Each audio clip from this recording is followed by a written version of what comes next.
कि प्रदेश के विभिन्न विभागों में कार्यरत सभी अनुबंधित कर्मचारियों सहित हरियाणा कौशल रोजगार निगम के तहत कार्यरत सभी अनुबंधित कर्मचारियों की सेवाएं सेवानिवृत्ति के अवधि तक सुरक्षित करने का, चाहे वो आउटसोर्सिंग है और चाहे वो HKRN के माध्यम से है, ऐसे सब कर्मचारियों को जिसका हरियाणा प्रदेश के अंदर लगभग 1,20,000 कर्मचारियों को सुरक्षित करने का निर्णय आज एक एक्ट के माध्यम से हमारी कैबिनेट ने लिया है। कठपुतली सीएम का चुनावी वादा कच्ची नौकरी को पक्की नौकरी करने का था।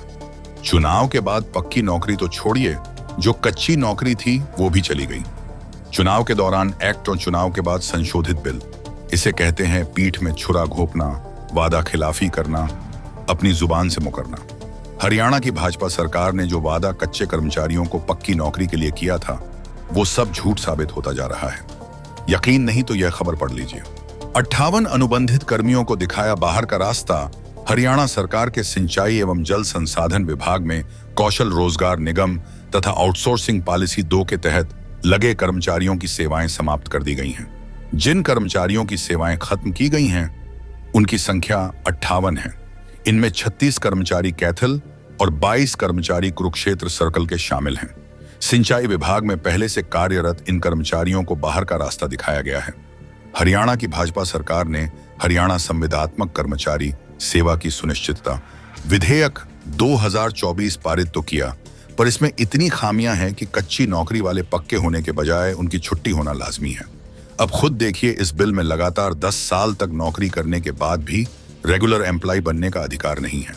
यह कानून 30 जून 2027 से लागू होगा, यानी deployment of contractual person policy 2022 के तहत यह कानून 30 जून 2022 से लागू है और इसका फायदा 5 साल की सर्विस के बाद मिलेगा। यानी 30 जून 2022 को लगे कर्मचारियों को इस एक्ट का फायदा 30 जून 2027 को मिलेगा तथा 30 जून 2024 को लगे कर्मचारियों को इस एक्ट का फायदा 30 जून 2029 को मिलेगा। अगर किसी टेम्परेरी या कच्चे कर्मचारियों की मौत हो जाए तो उसके लिए इस एक्ट में ना 10 लाख रुपए के मुआवजे की बात है, ना ही परिवार के किसी सदस्य को हरियाणा कौशल रोजगार निगम के माध्यम से रोजगार का नौकरी का प्रावधान है। एलिजिबल कॉन्ट्रैक्चुअल एम्प्लॉइज के डेफिनेशन में ना डेली वेज और ना ही टेम्परेरी एम्प्लॉइज शामिल हैं। कुल मिलाकर 100 बात की एक बात यह है कि भाजपा सरकार ने कच्ची नौकरी वालों को पक्का करने के बजाय उन्हें नौकरी से निकालने का नायाब तरीका निकाला है, जो अब धीरे धीरे पर्दाफाश होता जा रहा है।